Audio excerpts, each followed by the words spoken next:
All right, we're back. It was a big week this past week. Big week. We had daylight saving time, which if you have young kids, it's always insane. It's just that shift. And then it's always a couple days after Halloween, which is always also crazy. So you have Halloween, daylight savings, and this year, then you have the election 4 days after that. So it was just a mixed bag of things. Yeah. It was a lot for probably a lot of you listening to this, especially those of you with young children, which is majority of you. I lost my voice, so I'm going to sound like this episode. Hence the chaos of the past week. Yeah. That's what happens. But we thought, I know that these are Connect cards. So in case you guys are new listening to this episode, we released these about, a month ago? Yeah. They're out of stock. They sold out within 24 hours, but we are working on bringing them back. They will not be back for Christmas. But we are also doing a kids version of these and a family version. A family version. Yeah, sorry, not kids. It's questions that you can ask with your kids, like around the dinner table. Yeah. And then a legacy version, which is going to be a version that you will be able to ask to your parents. Like Jeremy and I could ask our parents or our grandparents. Yeah. And I think it'd be a really cool connection tool with them and giftable thing to for them. So in light of that, real quick, and go for it. The concept behind the legacy one is like, you go and hang out with grandparents or your parents, and there's always just these ruts or ways of engaging with them, and we're like, how do we just break that mold? Yeah, it's the icebreaker. And get things out of them that's really hard, that usually takes a lot of healthy relational equity to get. Mm-hmm. But with these cards, we're like, what if people were like to pull a card and ask their grandpa or grandma, like, what's different about today than when you grew up? Mm-hmm. There's a lot of things that's obviously different, but what would they say? And we thought, like, let's make an entire deck about this. So, and the thing with the cards that makes them so helpful is, sure, you could go sit down and ask your grandparent that question, right? You could just ask them that out of the blue. But the card is just a little bit, it removes that obstacle, that like awkwardness of asking the question. It's like, also just ideas. When you bring them up, you're like, hey, can I ask you one of these questions, or let's play this game for a little bit? Everyone's guards down a little bit. You know what you're doing. You know what you're getting yourself into, So that's why we like the questions. But we thought it'd be fun to starting our episodes by asking each other one of the questions from these decks. So you guys can get a feel for what's in here if you don't have one and you're excited about getting one when they come back. So here we go. We're going to pull a random one in here. It's always like... I'll just take this one here. Okay. You ready, babe? Yeah, I'm ready. What is the scariest moment of your life so far? Whoa. Gosh, I got to think about that too. What is the scariest moment of... I feel like you've probably had so many more scariest moments of your life than me. Yeah, I've had some scary ones maybe.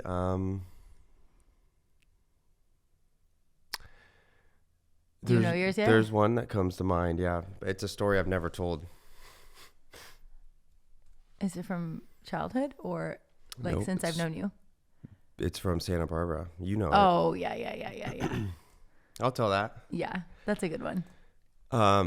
So I went to... That truly is like terrifying. Yeah, it's really crazy. Wow, my heart's actually beating right now because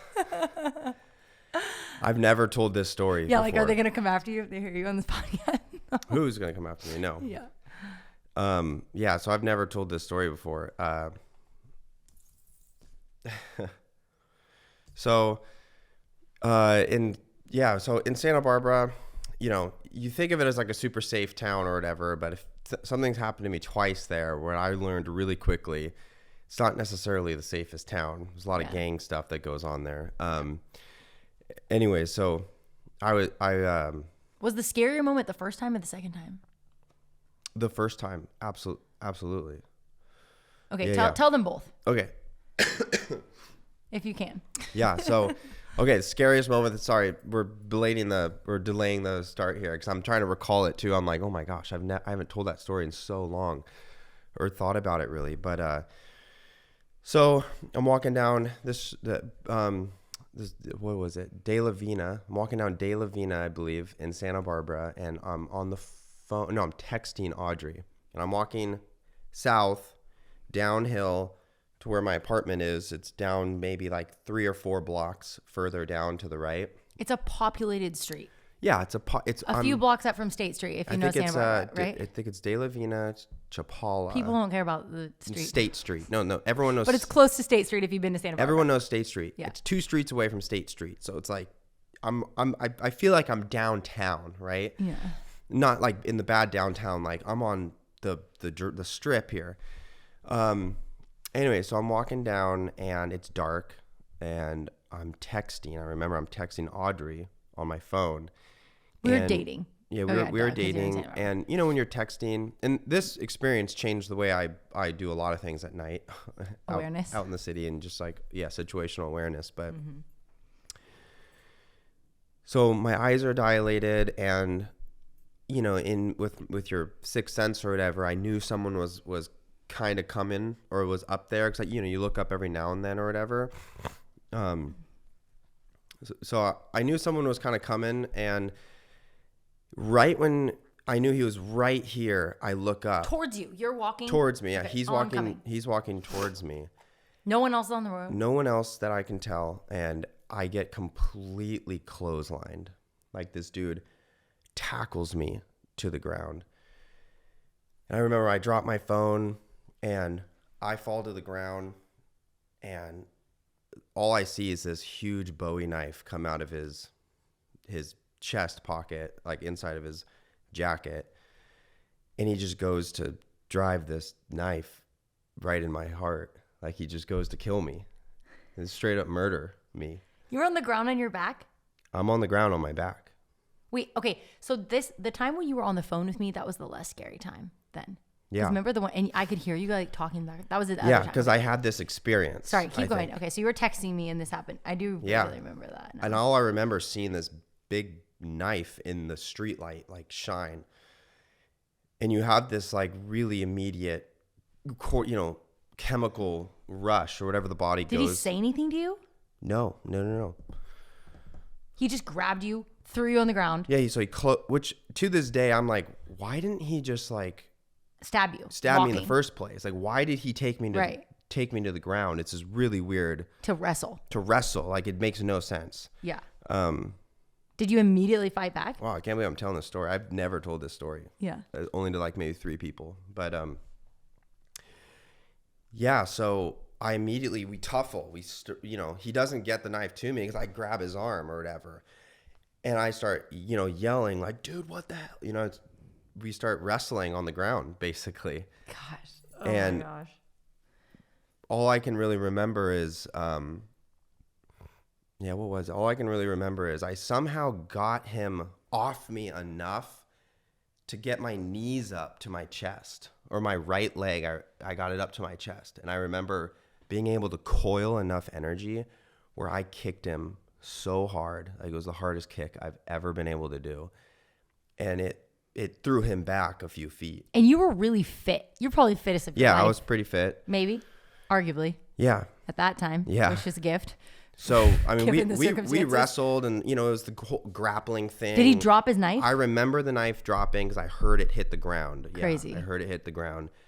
And I didn't know if I was cut or not or whatever. And I never saw his face. I don't even remember. It was like you go into autopilot kind of. So we wrestled a little bit, and I remember getting my knee up and being able to kick him. And anyways, he flew back. Was he a small guy your size? Yeah, he was a smaller gentleman, and so, and then I crab crawled backwards and was able to just spring up. I sprung up, and I started yelling. I was like, you know, yelling at him, and I ran that way, and he ran after me, and I quickly proved to be a little faster. So I ran in the middle of the street, and I remember stopping at the intersection. Can't remember that cross street, but there's 4 street lights up there, and this is just like 100 feet up. And I look back and I see him pick up the knife, and then he came and turned down this like little, there's a lot of alley. No. He just put hands in his pocket, hood back up, and went down this casual alleyway. I'm literally looking around like, what the heck? Like, did anyone see this? Yeah, and no one did. You don't think anyone did? I don't think anybody did. But there's how late at night was this? So I went back and I got my phone and called 911. You went back to the scene? Oh yeah, it was 100 feet up. So I went back to the scene and I got my phone. How do you know he wasn't there? Well, because I saw the street he went up. I knew he was, because as he went up, I wanted to keep eyes on him. I walked back down the street and I saw him. I was watching him go up the street. I knew I could see him go way up there, and I just went and grabbed my phone. It was 50 feet away at that point. Okay. And then But what if there was other people and then I remember involved? Like, you don't know if these buddies around the corner. Again, I know. I walked in the middle of the street on the way back. And I remember getting back and busting through the door, my roommate James, and being like, James! Like, was he asleep? No, he wasn't asleep. He was up doing something, editing images. But this was late at night, right? It wasn't that late. I mean, maybe 11. Okay. Yeah, but late. After dinner. Yeah. People are sleeping. Maybe. Yeah. I honestly couldn't tell you how late it was. You were texting me, so it can't have been past midnight. Yeah, I couldn't tell you how late it was. But, yeah. So, and then I'm like, I'm freaking out. And I remember telling the story to James and just like, oh, wait, but let me back up. So I called the police. Yeah, I was going to say. The police showed up. Where were you when you called the police? And you were still in the scene when you called the police? Yeah, still in the scene. I went back up to the cross streets where the 4 street lights were. And I remember talking to the police officer, and I told him what happened. And he goes, yeah. I'm like, what do you mean, yeah? Like, this happens? And he goes, you're one street away from State Street. This is gang territory. He's like, you were an initiation kill tonight. And I remember looking at him like, what? He goes, in order to get initiated into, he named whatever gang it was. He's like, he probably had to How kill. Common did he say this probably had to kill someone with a knife. How common did he say this was, though? Did you ask him? Like, he didn't say that was common, but he said gang violence is really common in this area, and it's something nobody talks about. I remember him saying that. How come no one talks about it? I don't know. Just because it's Santa Barbara and uppity? Mm-hmm. Yeah, and you don't want Santa Barbara to get a reputation. I mean, I'm shocked that no one heard or saw. And if there is that much gang violence, how do people not hear or see it? Like, and with social media these days, it's like, you can't really hide that. I mean, I guess that was before social media, though. True, too. Yeah. I mean, it was before instant social media. Like, Instagram stories were not a thing yet. Yeah, totally. None of that. None Snapchat. It was like Instagram was still images with. So yeah, it weird, took a while to. Totally. So, anyways, went back to the apartment and debriefed with my roommate James, and I just remember I couldn't go to bed that night. My adrenaline was pumping, and you realize, like, I literally almost died. I remember. So that was the scariest, to answer the question. That was the scary. And I wasn't prepared to really tell that story. I could probably tell it better, but that's the gist of it. Crazy. Yeah, so that was crazy. I mean, that trumps any of my scariest moments. I was going to say, do you think you can trump that? I should have gone first. What the heck? Do you think you can trump that story, babe? Definitely not. Or No. probably not. Couldn't trump your second, third, fourth, or fifth scariest moment of your life either. No. Yeah, so. Gosh, I was so clued in. I wasn't thinking about the first thing that came to my brain when I read the question was our motorcycle accident, just because in the immediate when it happened, you don't know if you're like I didn't know what was happening. Yeah, I was like, am I gonna die? But I don't think that truly looking back, I don't think that was the scariest moment of my life. I think I've had others, but since that was the first one that came to my mind, I'll just tell that one briefly and it's short. So Jeremy and I got in Jeremy, well, maybe I'll back up a little bit because the story is kind of good at first. So for Jeremy's, what birthday was it? The 28th? Oh, no. We were no kids yet. So, earlier. 25, 6? There's no way. Yeah, because we had no kids. There's no way it was that early. Yeah. We had Ember when we were 25, 6. No, Hodge. I was 25 or 6. You were 1 year older, so whatever. It doesn't matter. Anyways, Jeremy and I, when we lived in Los Angeles, our main mode of transportation when we were going to go somewhere, the two of us, was his little motorcycle CB, what was it? Honda. Yeah, CB360T. So Honda. we rode around on this Honda motorcycle when we lived in Los Angeles the first year of our marriage. And it was our main mode of transportation. And I'm telling you how stupid. We were so freaking stupid on this bike. Like, so stupid. Yeah. I'd never ridden on a motorcycle in my life before. Jared has this bike and we have the cute little helmets that are totally not safe. and we're riding this motorcycle down, all the busy streets. We live basically Sunset right off Boulevard. we lived off Beverly Boulevard, basically, right there, Hollywood, driving to church on Sunday, like splitting traffic on the big freeways in Los Angeles, going like 80 on the freeway. Audrey. Oh my gosh. Hold on.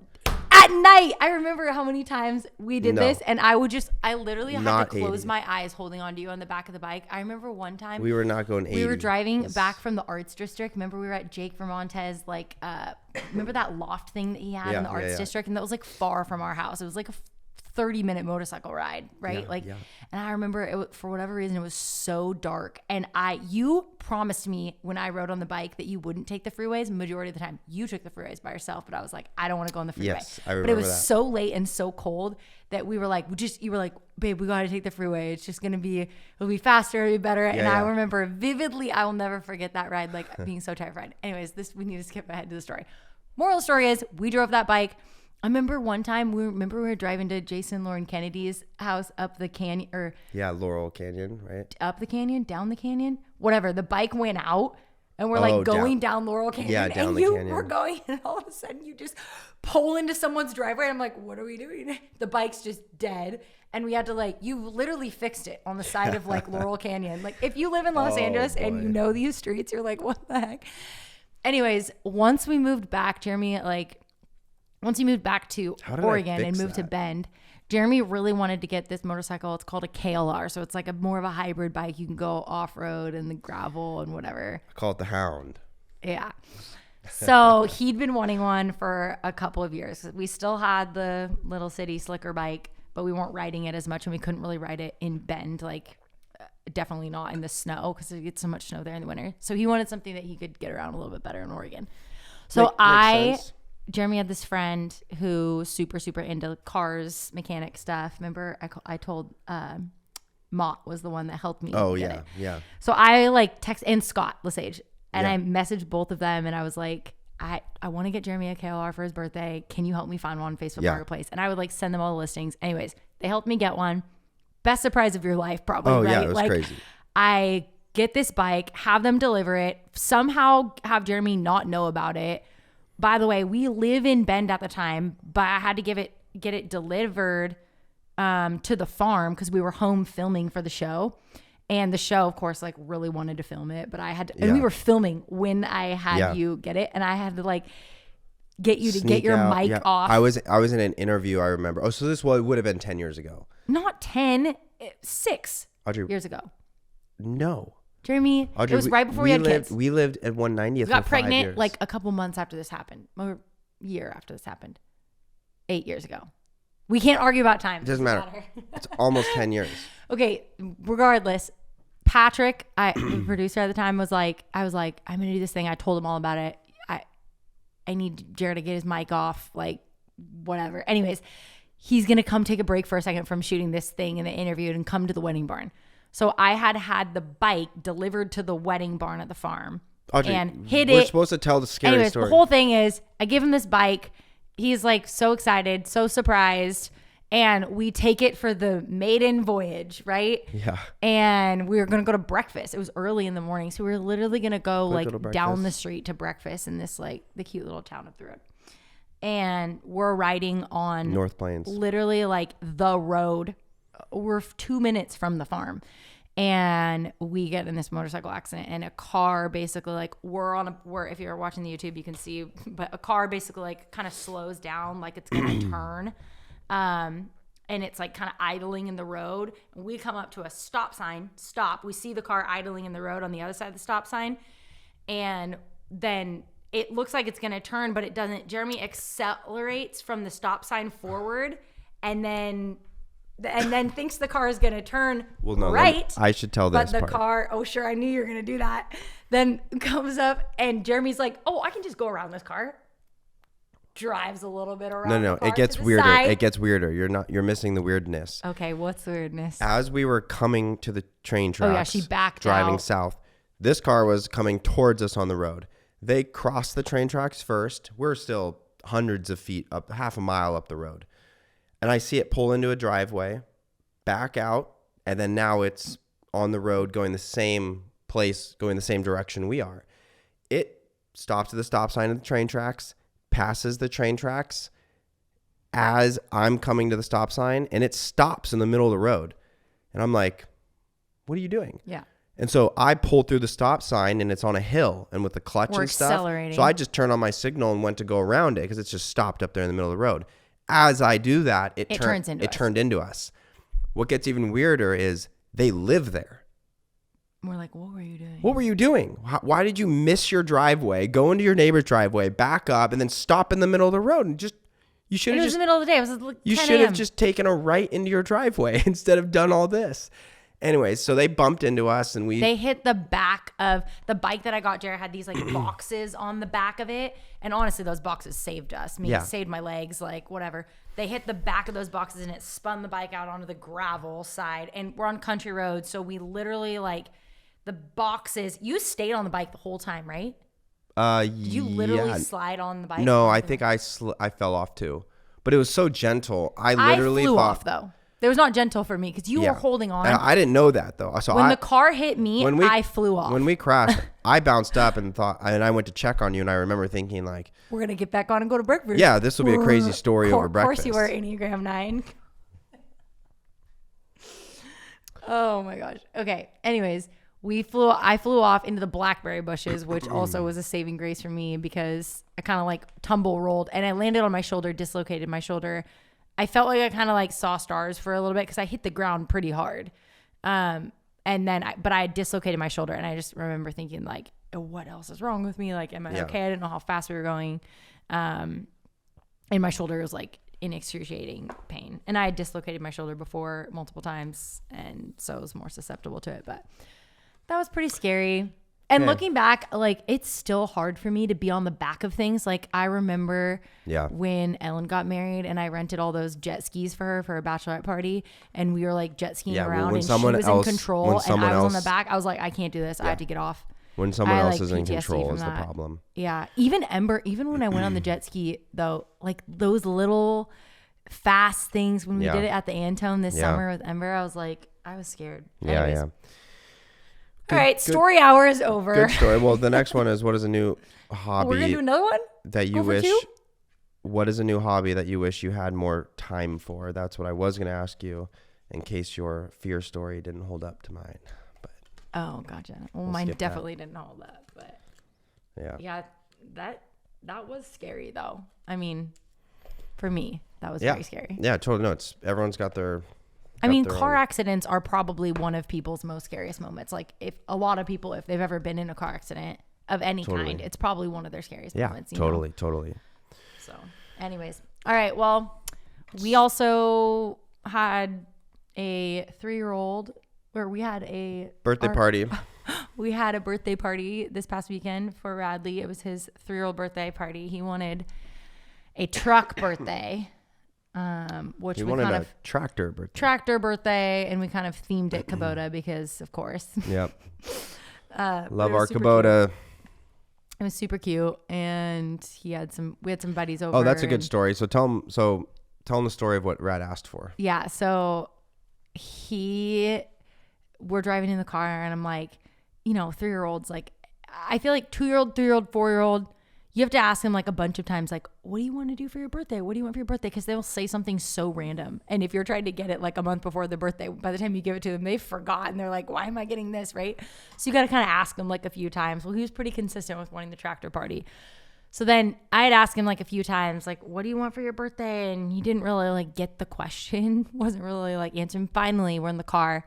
And he's like not moving. Car's a great time to ask your kid things because they're not moving and distracted by stuff. So he's just sitting there kind of staring at me in the rearview window. I'm like, what do you want for your birthday? And he's like, my own tree. His own tree. My own tree. And then, which keyword own, because he's a third child, right? So he really wants things to be his own. Yeah. So my own tree. And then quickly I'm like, oh, you want your own tree? That's cool, but that's a good idea. And then he's like, and mine own hose.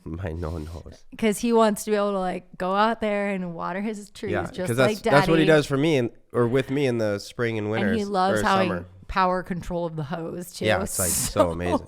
Because the hose is a freaking... What a smart ass. It's like... The host is a weapon. Yeah, it's like, I want the source of the fun. Yeah, totally. Anyway, so we were like, oh, that's actually really cute. And of course, we're in tree planting season here in Oregon. So we're like trying to get trees in the ground anyways. So I got him a big old, like it's like 15 feet high red oak. So yeah, it's awesome. It'd be cool. Rad's red oak. Rad's and it's now like, I picked out a great spot just on the other side of the studio here. Yeah.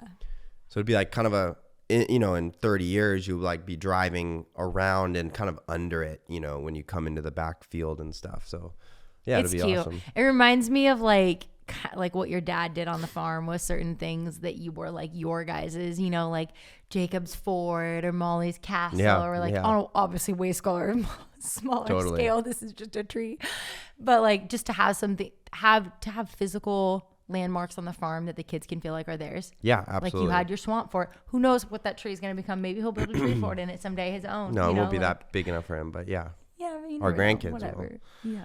If we're still here. Anyways, birthday parties are crazy. Which, by the way, really like I do these things here, and everyone's always like, "Is this your forever property?" And I have to say, like that whole idea, it the same thing with the one, right? Like everyone's always in younger years, they're always like chasing the one, and the problem is like you hold all these expectations, and then you need them to be met, but really all you're doing is limiting reality and what could happen through your own mind's interpretation of it or expectations of it or wants. Or it's not bad to have wants and desires and needs and all that stuff, but like, we've said it in our book, and we've told lots of couples this over the years, like just watch. The second you let go and you just stop trying, you're going to find someone. And they almost always do. Same thing with us with this property. The second we let go of perfect, and I should say like dampened our expectations, this place showed up. And it was just like, oh my gosh, like, and it just made sense to do. And we went through the things, and boom, boom, boom, boom, here we are. And it's like, now this is the property, right? And so this is the one because we've chose it. This is the one because now. We chose it. But like, I don't knows? believe in forever properties, Yeah. In the sense that like, you have to have that type of expectation and commitment. And no, if the Lord called us to move somewhere, if I heard from the Spirit tomorrow that I'm supposed to do X, Y, or Z, and it was clear, or even if it was unclear and it's something I had to work through, like I would have no problem shifting course. I say that now, it would be difficult, but that is the spiritual journey, is working through the things that are difficult to grow and mature your spirit. It's the journey, the lesson of life. But like, there is no forever property. You know what I mean?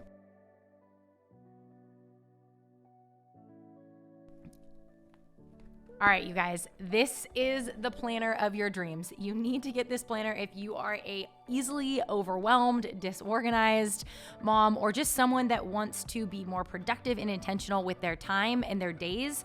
This is the planner that you need. This is not just going to be another planner that starts collecting dust. It is so useful and helpful. It's beautiful, like leather feel, spiral bound. This is the 2024 version, but their 2025 version is out, and they do sell out quickly. But this is something that would be a great Christmas gift to somebody, or just a gift to yourself. Truly, it has been such a gift to me this year. This is my first year using it. One of the things I love the most about it is that it breaks down your days by the hour, so you can be super intentional with what you want to do with each hour of the day.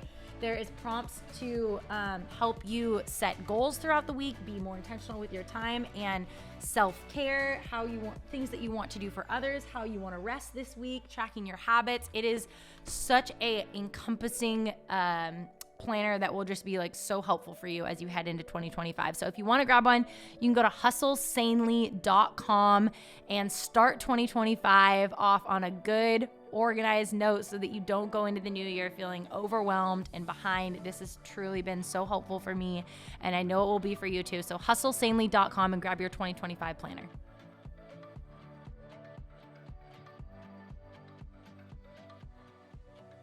Don't you think the stuff that happened with the farm and your family kind of healthfully grew you to that point? Because I had the opposite. I had the forever property that I wanted to be in the family forever, and we worked we worked very hard to make sure it stayed in the family and to be able to bring my dad a market value offer and say, Dad, I want to keep this in the family. Mm-hmm. Let's unchain it from the show. Because you keep saying, let's do the show to keep the farm. And we said, sounds like the solution would be to create something or income where it doesn't involve the show. Because then we have both contributing to it. Anyways, that being said, it was all farm focused. Like everything was like, oh, it's got to be the perfect, the one, the property, the forever. And anyways, that was this side of the pendulum. Then the other side of the pendulum is not caring about anything, not noticing anything. Yeah. You know, and so I feel like we found the middle with this place. I feel like that kind of death and process and hardship that we went through, though, had we not been through that, we would have said, had we bought the farm, moved to the farm, and we're living on the farm, we would say, this is our forever home. We would be saying that. I don't think we'd have that healthy perspective of it. Audrey, I think the majority of our spiritual development over the last 4 years. That was a linchpin initiator. Yeah, it has happened. And as they say, light shines through the rips of pain. Something like that. Is that what they say? Something like that. I haven't heard that one, but I like it. It's like pain is the window in which the light of joy enters, or something like that. Like, who is it? I forget. One of the big famous philosopher dudes. I don't know. You get your philosopher dudes mixed up a lot. Well, no, I just bundled them all into this group of thinkers instead of being able to like claim them out. Because these things come to my mind. I'm like, oh, I remember reading that. Yeah. It's like Carl Jung or something. But. Anyways, they say pain is the great teacher, So, so we went through quite a bit of that, quite a bit of pain, and learned a lot through it, and was able to learn the process of letting go, and in the letting go, found way more than I think we ever could have, just not via the means of what we thought it would be. Yeah, totally. As you were talking, like, I think we talked about at one point doing a podcast episode talking about this a little bit, because it's just when you were relating it to the one in marriage, and then relating that example, right? Yeah. We're talking about, but like a while ago we were the difference being God's not going to call you to leave your spouse. Yeah. In the same way he would, but of course. Right. Yeah. Totally. Yeah. Good caveat. But I feel like with that example, that was one thing though that we've kind of changed our mind on maybe a little bit since we wrote our book. Like when we wrote A Love Letter Life, I think we were much more and this is maybe a tangent. I don't know if I agree with that. I think maybe you don't know where I'm going with this. Well, let me hear where you're going with remember when we were so kind of anti the idea of the one. I think our theology around love was not that. It was not that you go and find the one. Like a lot of people ask us when we're writing our book, like, how do you find the one? How did you know that Jeremy was the one? It was much more focused on being the one. It was focused on being the one, and focused on whoever it is that you fall in love with, that you want to spend the rest of your life with, that you see it's God not in, and that you see that you are drawn to do oneness and life with forever. That person is your one, right? Like you don't find the one, they become the one when you marry them. Basically, it was kind of our theology on it, wouldn't you say? Yeah. But what do you think it is now? Well, I think I just have a maybe. Remember when we were having this conversation? I don't know how we got here, but like I feel like there are other people that you and I could have married, right? That could have become the one, of course, like, right? Yeah. Maybe not everyone acknowledges that's the case. That could be a possibility. However, I do feel like people also marry the wrong people too, right? Like you can marry. Well, it's not that you marry the wrong person. I think it's more you marry someone that is because of. Wow, we're gonna get crazy here. Soulmate language, like soulmate language, but like it is possible to marry someone that you are not compatible with, right? On a chemical level, on all the levels. That some of them I refrain from even mentioning because of the baggage and connotation that comes with the title, the labels that people can't get around. But the point still remains that you can marry someone But your journey is now, in our opinion, like your soul needs to work through that journey of how to reconcile that. And it might be a harder journey. The joy and the gold on the other side of that, it's going to be all the sweeter. Yeah, totally. But that's your path. That's your journey. Yeah.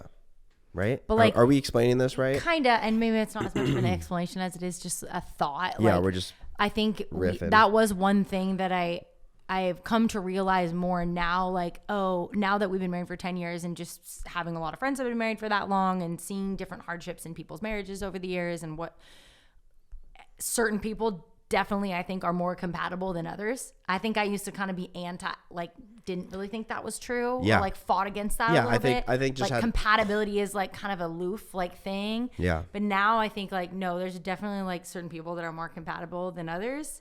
Yeah. And I think that there's certain people that are meant to be soulmates. Like there is just certain an energy, a synergy, and like what all of the things, like the way God wired you individually, the way God, your personalities, your life upbringings and experiences, your talents and weaknesses, your, all of these things, right? Your Enneagram numbers, your whatever. Yeah. Well, again, marriage is like picture. Marriage is a picture of a truth, like of oneness, right? But it isn't necessarily like a lot of Christian circles, in my opinion, tend to look at marriage as like, it becomes the thing they worship. It becomes the point of living, and it becomes it is obviously the process in which the human design flourishes and populates and learns our lessons and works out the ongoing venture of oneness. Like that's, so just because your puzzle piece, how are you going to love your neighbor if you can't figure out how to make your puzzle piece in your home fit into a single picture of oneness? And marriage is two puzzle pieces that don't go together, and what you do is you work through all of the edges until they do fit together. And once they're unified, like that's a beautiful picture, and that is the oneness. Right. And then that is supposed to be the example that the world sees. And that process, I would say, like, I feel like for you and me, they're not. But the problem is the world. Real quick, sorry. The world sees what they see as marriage, but they're not supposed to see marriage. They're supposed to see oneness. Oneness is the gospel. Like that's the point. That is what Jesus was trying to get through our thick head. Yeah. Yeah. Marriage is like the example of oneness in the Bible that God uses. Like the bride of Christ and the church. And and this is why like Jesus' sacrifice is so pivotal and profound and important and vital, and it's why he broke time into BC and AD. It's like, anyways, because he brought the oneness and was trying to get us to see it, to figure it out. And obviously marriage is just a training ground in order to do that. But totally. Yeah. I think it's an interesting thing to just talk about, because I remember and this is kind of controversial to say, we can end this on after this, but like, remember when we were talking about, there's been like science that's come out on birth control and how women, when they're on birth control, they don't like the smell. What they're attracted to is actually different. And obviously, like, we know that birth control affects your hormones. We know that your hormones affect your decision making, affect your life, affect your energy, affect everything about you, right? Like, just think about like if you've had a baby and you're a mom, like, and you're in postpartum, like you don't feel like yourself, right?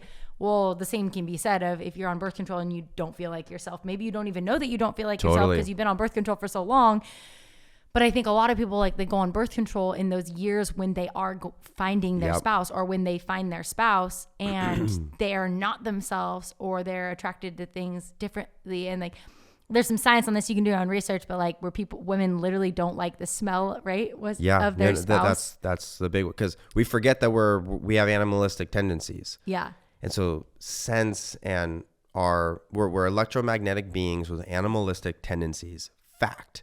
And so we forget that, though. We only think like, oh, my eyes see good skin composure and I like the way she looks. And we like all these surface level things, her personality, it's like, great. Those are all amazing. But like, we forget, no. The way she smells is speaking to you on a cellular level. Yeah. And all the senses that are involved. And birth control messes that up. Anyways, it was just interesting. That's what got my mind spinning on the tangent of it. Was when I heard that, then I was like, what was that, babe? Because I remember you were like, Jerry, you have to read this article, and we read it. Yeah, this was like years ago, and it was about scent and smell being a sign. This has always been like a joke between Jerry and I. I've always liked the way Jerry smelled. Like, it's funny. Yeah, but it was supposed to be a sign. I've never been like grossed out by the scent, like Jeremy's sweat.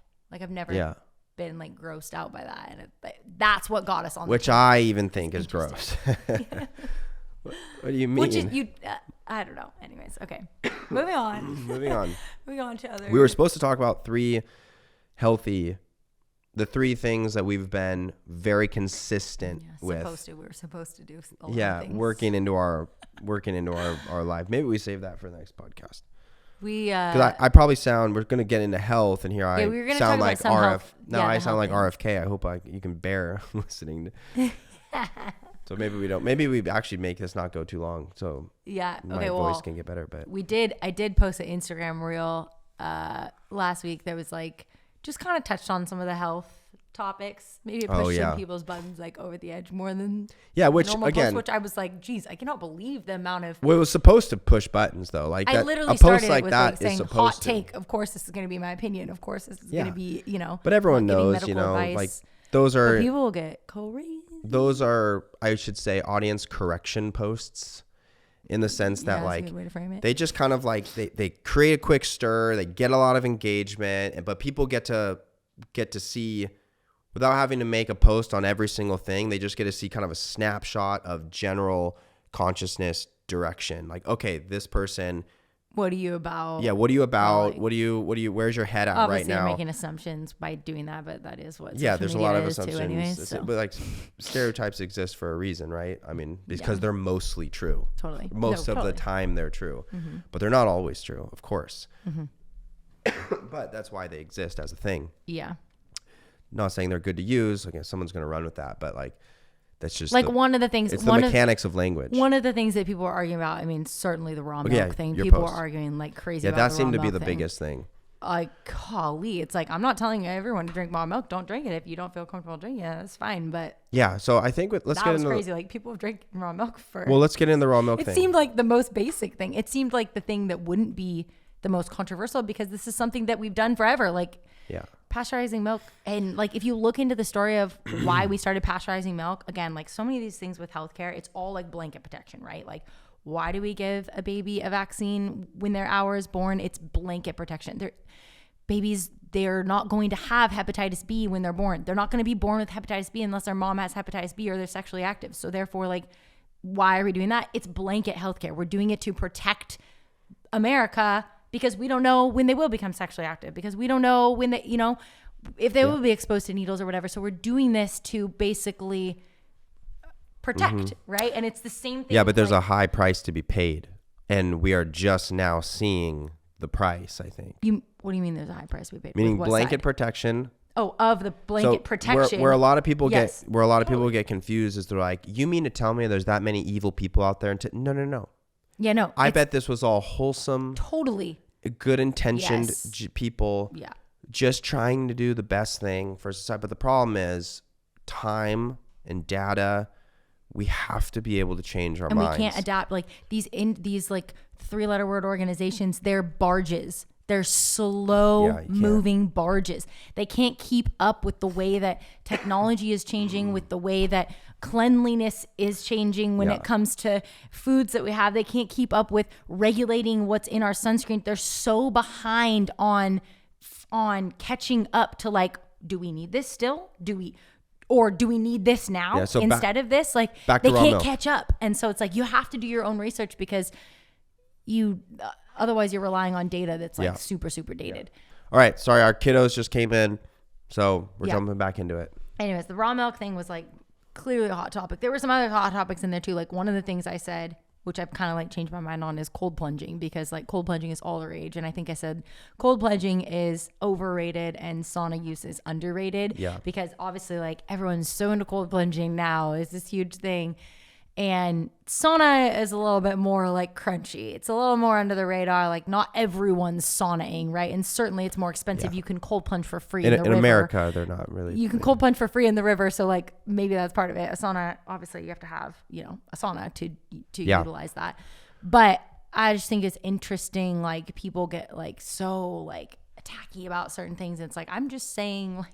Yeah, well, let me. Can we just maybe like have conversations about this and be willing to change our minds about certain things? Like I cold plunged for 5 years of my life every single day as a college athlete, literally every single day. I thought it was the best thing for my health and preventing injuries and all this stuff. No, you were doing it for muscle recovery mostly. Yeah, but a lot of people do it for muscle recovery. Yeah. And prevent illness prevention and inflammation. I don't think a lot of people really know why they're doing it.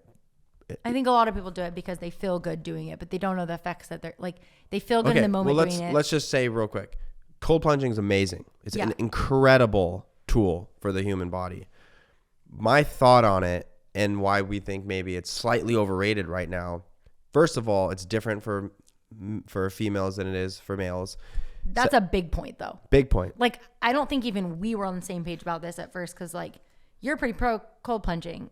Yeah, I love it. I think it's great. I think it's great for you. I feel amazing. I think it's still great it can be great for women too. I just think you have to be more careful with it because our hormones respond differently to the elevated cortisol and like what happens to you when you're doing that like on a regular basis. Yeah. Whereas sauna use is much more, especially if you're a woman in childbearing years and like if you read anything about that, it's all about like warm, nourishing foods like sauna also and all that. A note I made is we're warm-blooded creatures.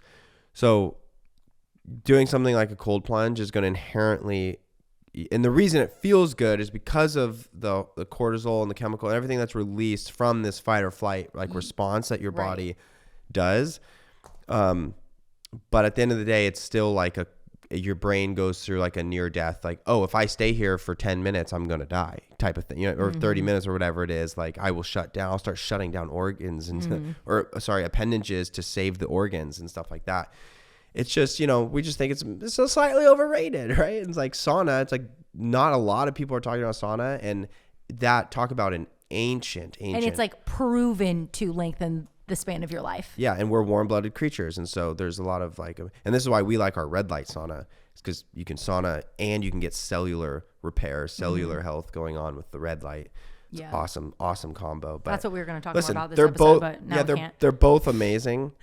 We're just saying one might be overrated and one's a little underrated. That's it. Yeah. Anyways, it's but crazy. I think people are high tension right now on the health. Like I think it's also just high tension. I would love to have a cold plunge. I mean, that's how stoked I am on it. But cold showers are, they'll suffice. Yeah, you're crazy with it. Oh, that sounds awful to me. Like I would much rather do a cold plunge than do a cold shower. Oh no, it's so good. Oh, because cold plunge, it's like your whole body is experiencing the sensation. You're in it and then you're out of it. But like showering where you're standing in there and it's like you're kind of just in the air, cold, and then like the air. That's another thing too, like men and women with their showering. Yeah, that's the ticket. Haven't you seen the memes about? Oh yeah, boiling water. Whenever I get in the shower with you, I'm like, what is this? Yeah, well, I like it hot, but then I'll turn it cold and I'll do a nice little. No, but you like it lukewarm and then you turn it cold. No. Whenever I get in the shower with you, I'm like, how are you showering in this? It is so cold. I like to have it just like a couple millimeters up from like the hottest it can go. Oh yeah, so I give it a nice little tap or two. Yeah, no way. I hate that. That's crazy. That's funny. Okay. Well, we got a couple more things. We're going to talk more about. I can't believe I told that story. And we're going to talk more about our light. Yeah, we got some light. We've been doing something for the past 5 months, 5.5 months now. Has it been that long? Yeah. That we haven't shared with you guys yet. We haven't talked about it yet because and it's one of the most fascinating. It's one of those fascinating. It's things. A health thing. It's a health thing that we've been doing, and it relates to light. Yeah, it's one of the most fascinating like science deep dives I've done in a while, and it's really interesting. But we wanted to obviously try it. So we've been doing it for almost 6 months now. Yeah, and it's been really interesting. Quite that long because Mira 4 months. Yeah, what has it been? 4 months. Almost. No, it's been over 4. I'm pretty sure. Time. You have to refer to me. My I'm sorry, time. babe. I'm sorry. You just 90% of the time I'm right with the time. Yeah, it's true. It's true. Thanks for conceding. Anyways. Okay. Thanks, guys, for tuning in this week. These are the days. Go ask your spouse what was the scariest moment of their life. See you next week.